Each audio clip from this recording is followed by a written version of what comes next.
Towards the end of the 19th century, a lot of effort was being put into establishing a railway line between Næstved, Slagelse, and Skælskør.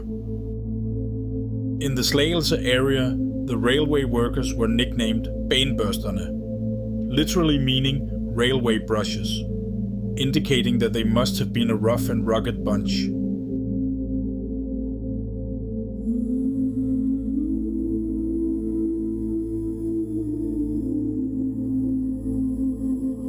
These workers built several small stations in addition to the railway itself, including the one at Slotstrup.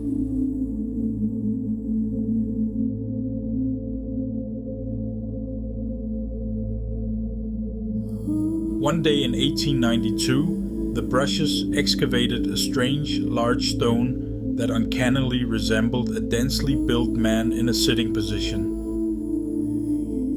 Perhaps for fun, or as a monument to their labor, they raised the stone in the nearby forest. Here it still stands to this day, its haunting figure inspiring great joy and wonder in all passers-by.